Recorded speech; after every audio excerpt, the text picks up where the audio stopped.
right into rehearsal this morning, and I'm going to turn the camera around so you can see one of our iconic buildings in Nashville. There it is. We affectionately call it the Batman building. It's really the AT&T building.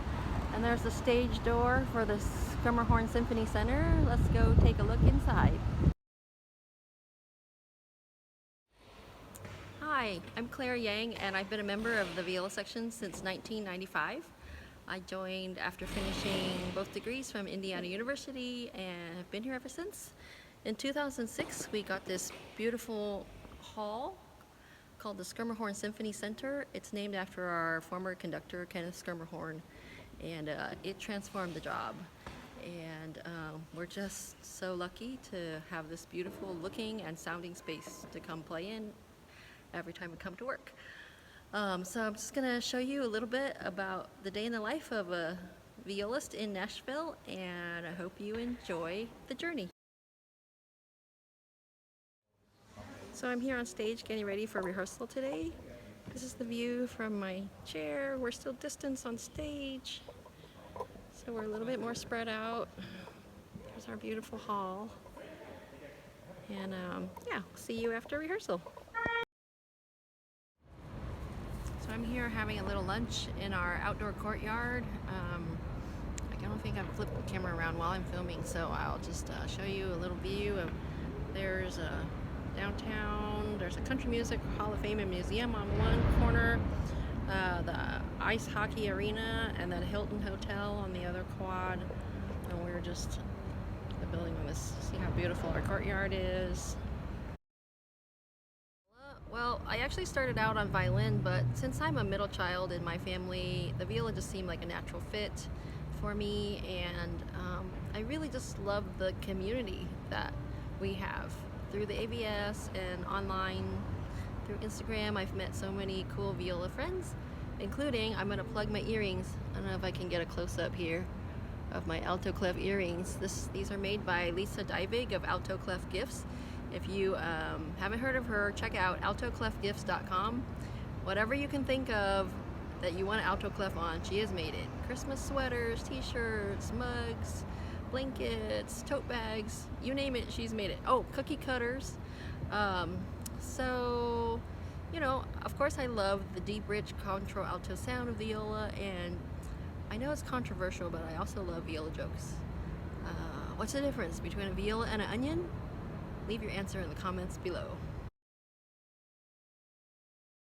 So in addition to playing in the symphony, I've also been very fortunate to be part of the recording studio scene here in Nashville. And today I'm at Ocean Way Studios. I'm just gonna back up so you can see, it's a converted church. You can see the beautiful stained glass windows that are still here.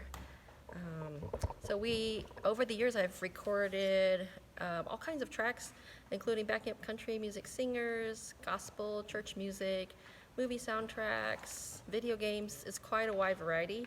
And so that leads to my first piece of advice for aspiring violists is to practice your sight reading, because that is most, if not all, of what we do here in the studios.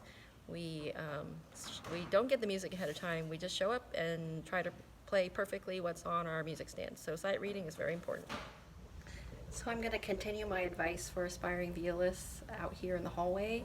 Behind me you can see Faith Hill, Leanne Womack, the Oh Brother Where Art Thou soundtrack was recorded here at Ocean Way. So in addition to practicing your sight reading, because that's a big part of doing studio work, I'm also going to say play as much chamber music as you can, because the skills you develop will transfer to any playing situation or ensemble you end up being in and will serve you well. Always remember that the musical world is an extremely close-knit, tight community, so try not to burn any bridges unless absolutely necessary. Always be prepared, professional, and a good colleague.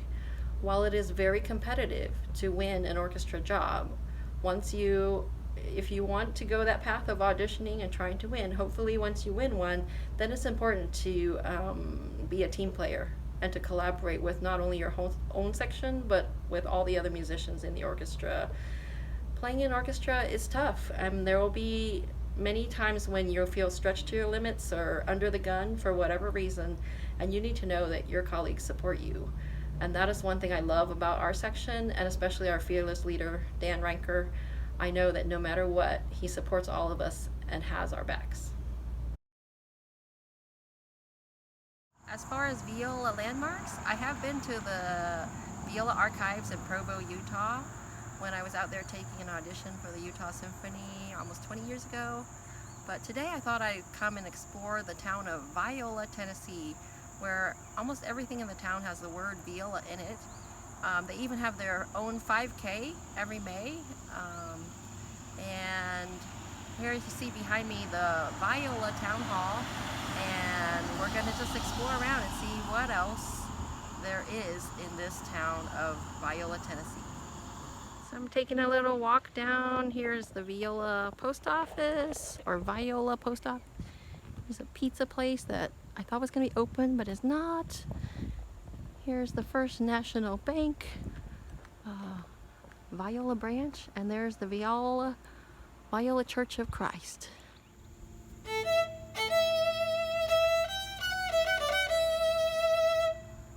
Moving on, in front of the post office is Memorial Park, Viola Memorial Park.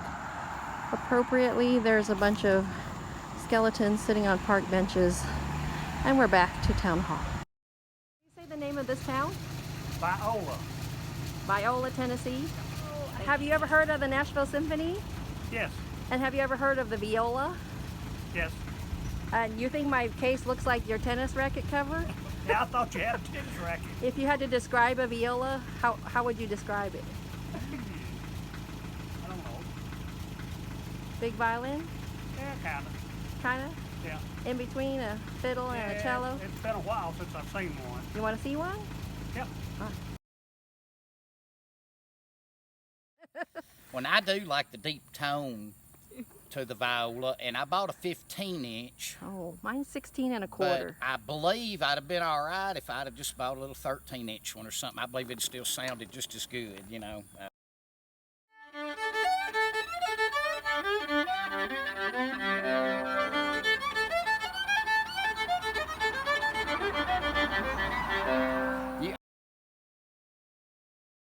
I hope you enjoyed that little side trip to Viola.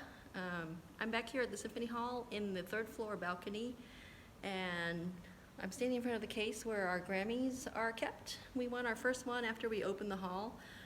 It was a recording of Joan Tower's Made in America with Leonard Slatkin. Since then, we've won 13 Grammys, so that's very exciting.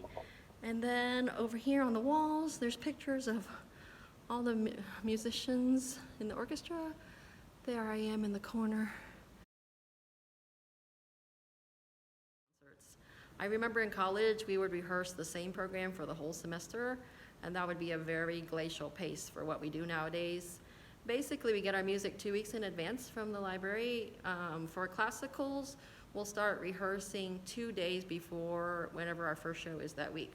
So this week, our first show is Thursday night, and so we'll start rehearsals Tuesday. We'll rehearse Tuesday, Wednesday, have a dress rehearsal Thursday morning, and then concerts Thursday, Friday, Saturday would be our schedule this week. Next week, we're playing the movie Princess Bride in concert, and that first show is Friday night, and we're going to start rehearsing Thursday morning for the Friday night show. We're still ramping back up from furlough pandemic year, so we're not as busy as we used to be. We have had many weeks in the past seasons where we call them 3 book weeks, where we would be literally doing 3 different shows in the same week. So maybe a special concert backing up some kind of artist, young people's concerts during the week, and then some other pop show on the weekend. So our librarians would be desperately churning out the folders that are due for us to be able to access 2 weeks before the first rehearsal, and then we just have either 1 or 2 days to put everything together for the concert. What upcoming project am I looking forward to? You know, honestly, after a year of furlough and COVID, just getting to be on this stage again with my colleagues is what I look forward to every day. I did recently play a recital with my mom, who was a piano major and taught us all piano growing up. Again, my sister and brother, I said I'm a middle child, but hadn't performed in over 50 years. So we played Schubert Arpeggione Sonata at a retirement community where she lives in Bloomington, Indiana, and that was really special for me. So lastly, my habits for success are you just gotta work hard. I've heard the expression, be like a duck, look calm on the surface, but be paddling for all your worth underneath. You never know when an opportunity is gonna present itself, so you need to be ready physically, mentally, and emotionally to make your own luck. Just be prepared to grab whatever opportunity comes. To that end, it's easier to be prepared if you develop some good self-care. Recently, I've been waking up early to do some breath work or meditation, and then go for a walk or bike ride. Then I warm up on the viola, so that way, no matter what else happens during the day, I've got the basics out of the way. Then be open to constantly learning and proactively ask for feedback.